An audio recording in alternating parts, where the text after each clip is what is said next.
Okay, so I'm going to prop you up on my bowl of fruit.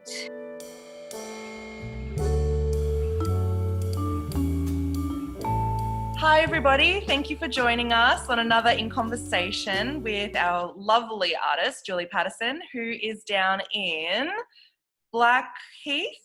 Correct. In the Blue Mountains. So it's what is it, west of Sydney?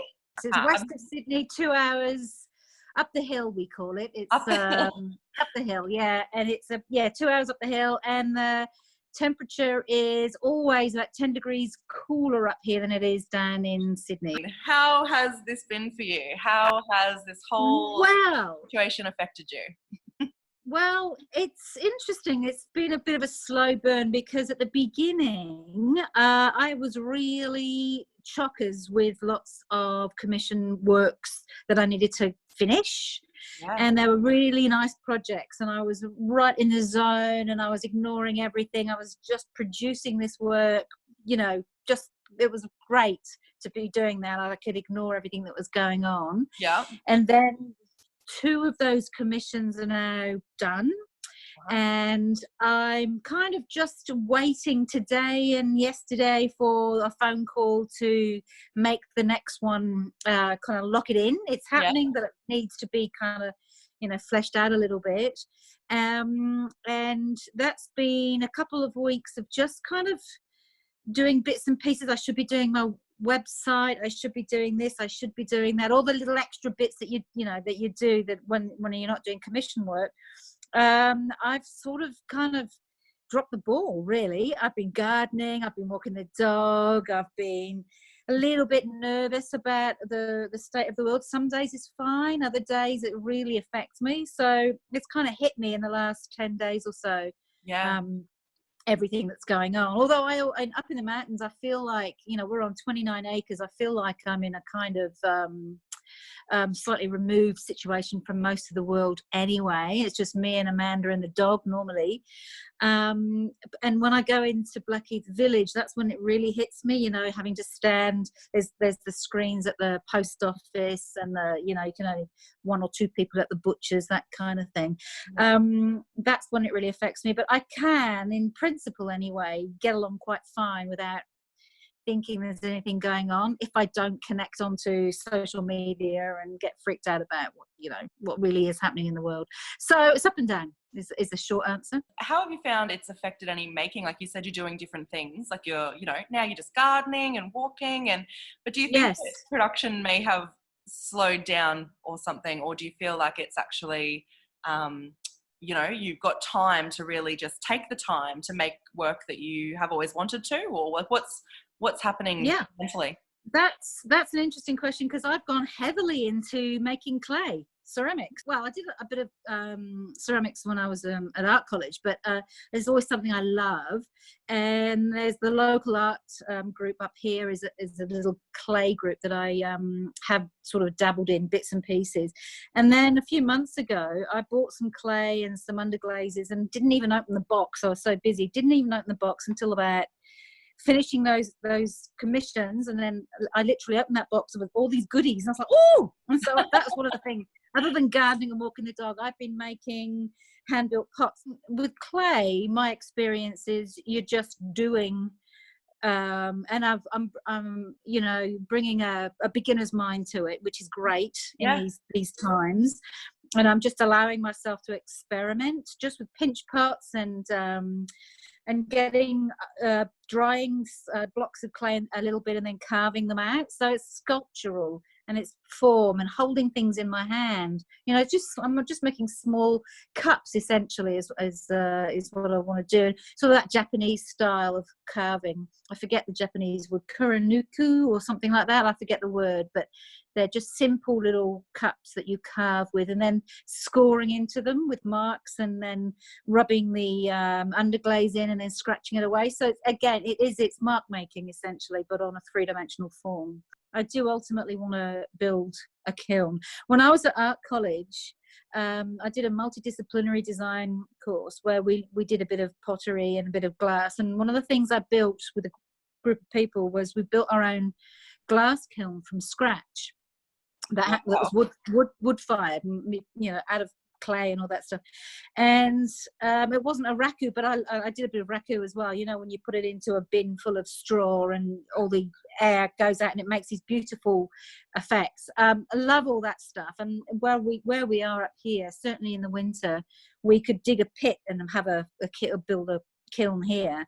I need a bit of expertise to help me, but there's up in the mountains, there's about 3 or 4 potters that are established and have got their own kilns. And Wow. yeah, so I'll just probably, when things are a little bit more, you know, we can visit each other a little bit more, I'll start working either with a local potter. There's a guy called Simon Rees he's a very traditional Japanese, influenced by traditional Japanese pottery, so I'll go to his place and use his kiln and his expertise and take it from there. Yeah, it's always something I've wanted to get into. Is clay. That sounds like such an exciting outcome. It's like, you know, you've also got to collaborate, which is very different to what the isolation idea is right now. But yeah, you know, not everyone has a kiln. So what else have I been doing? I started up a few years ago. I started this one a day project where I would go out for a walk and make a little composition from found materials, like an ephemeral little thing that will get blown away in the wind or whatever. And I did that about 2 years ago for a whole year, and it was really settling for my mind. And I thought that now would be a great time to reintroduce that as a structure. I kind of opened it up to anyone that was following me, wanted to follow along, thinking that, you know, there are no rules. You can do what you want as long as you go for a walk in, you know, in your garden, or go for a walk in your house if you're enclosed inside. But just try and get outside for a bit of, you know, sunshine on your skin, kind of thing. And I've been doing that, and that's been giving me so much joy. Little things where I'm not worrying too much about the end result of, you know, it has to be a brilliant artwork or anything. It's just allowing myself just to be in the moment, essentially. I think that this time has definitely, I've noticed that a lot of artists are allowing themselves to play and explore and take the pressure off the final result, because there aren't as many commissions or anything pushing them to, you know, just produce and just be in a production line of their normal rate of production. So I guess that they're able to just sit back a little bit, and whether that means just having a rest and not creating versus creating something different, or just doing more of what they do but maybe from a different standpoint. But it's been interesting that having extra time has such a different array of outcomes for people. Yeah, no, it's good. It's you know, there's always the anxiety about generating income, but there's a kind of a sense that because we're all in the same boat, it's not quite so acute or something. So you know, my driver very much is always about how, as a designer, you know, I sit on that cusp between being a designer and an artist, and so it's always very much about my creativity as a business. I you know, I have a brand, I have a business, and that is the kind of the core of it, I suppose. And around the edges is the creativity, the process-based stuff feeds the business, and sometimes I allow it not to worry about outcomes and earning an income from it, but generally I do think, how is the market going to respond to whatever it is I make? So this is a kind of a holiday from that, really, and not worrying about that at all, which is really quite nice, I have to say. Yeah, I mean, yeah, it's definitely, it's shifted from maybe like a place of privilege where some people could do that, take time off and not worry as much about an outcome of that, you know, results-based income driving factor. But now it's, we're all in that boat of, so I guess it's a bit more of like a groupthink kind of mentality of needing to say, well, if we're all slowing down, and there's, you know, I feel like it's become a bit of a less of a privileged position, more of a necessity. And just today, you know, there's that, the, what's it called? The artist support, what's it called? Pledge, artist support pledge. Have you heard about this? No. Okay, so there's a hashtag, Artist Yeah. Support Pledge, and it was Okay. it started in the UK about a month ago with this artist. I've forgotten his name, but easy to find it if you go through the hashtag, Yeah. where artists putting online artworks for sale at a really affordable price range, and they say that once they get in the UK, it's once you get to £1,000, then as an artist you pledge to buy another artist's work. Wow. So I've just started doing my first piece today, doing that, and it's a digital print, a giclée print of a lino print of a waratah that I have done for a commission piece, and this is a version of one of the first layouts that I did for that project. And so I've literally just put that up online today, on the Artist Support Pledge, which is quite a lovely idea, and it's working really well. I've been looking through all these other artists, and they're just sold. They've got this, go back into their feed, sold. So they're making lots of sales in the UK doing it. So it's just starting to branch out across the world, I think. That's amazing. That's such a good, and that's such a great way to start a chain reaction. I was going to just ask as well, like what's been happening in your community? Obviously you're up into the mountains, but has there been any kind of slowing down of the artists? I know that there's a heavy artist community a very real presence of artists in the Blue Mountains.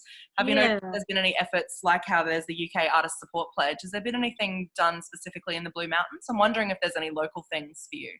Yeah, no, I haven't actually. The thing that I'm involved in more, I created it with my partner, was this little dancing thing. It's more of I'm not getting together specifically with artists. I'm working closely with a printer who's up the road, but because we're working on the commissions, but it's more about my group of friends up here. We all dial in at 5:30 in the afternoon, and each one of us takes a turn to have a play at DJing, and we all dance in our living rooms at 5:30. We've been doing that for about 3 weeks now. Wow. Yeah. That's cute. And we've created a little seed collective where gardening friends, in their letterboxes, they're putting out little packets of seeds for us all to share and swap to start gardening.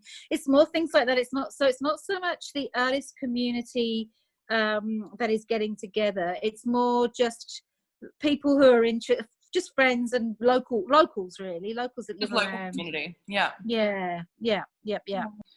Well, is there anything else that you've been making that you want to talk about? Is there anything that you've done that's absolutely new and exciting? The thing that's really exciting for me is the project called Sweet Spot, which I started a year ago, really. But one of the commissions that I've just finished, it was connected to that, where I'm create. It was a little bit, the exhibition that I had at Side Gallery when I did the Brisbane, the Story Bridge. It's based on that kind of thing, where I make an artwork that's a landscape in some form, and the stencils that I created, I have then used those stencils and scaled them up by 300% or so, and they become quite big motifs, and I'm printing them on the fabric. Wow. And it's like an ongoing production. I don't have to, it's endless really. It's as long as a roll of fabric is. That's my new thinking of that. It's called a sweet spot because if you have a Venn diagram where you've got two circles and the bit that overlaps, that's the overlapping for me of being an artist and a designer.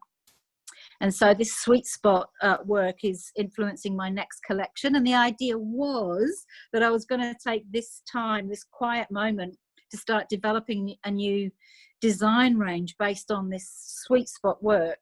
But of course, I can't settle down to a self-motivated brief at the moment. I'm too kind of that's why the clay and the other little projects I've been describing are really perfect, because clay is ideally, you can do a little bit of work on it, then you have to leave it to dry a little bit, go away, come back. And so you just do a little bit of work here and there and keep kind of rotating it. But design work, like, okay, I'm going to create a new collection, it's far too big a project for my brain to sort of settle into at the moment. So that actually, to answer your very first question, what effect has this whole COVID situation had on me, it is that I can't really settle into a big project. So little bits and pieces. So the design sweet spot collection hasn't happened yet.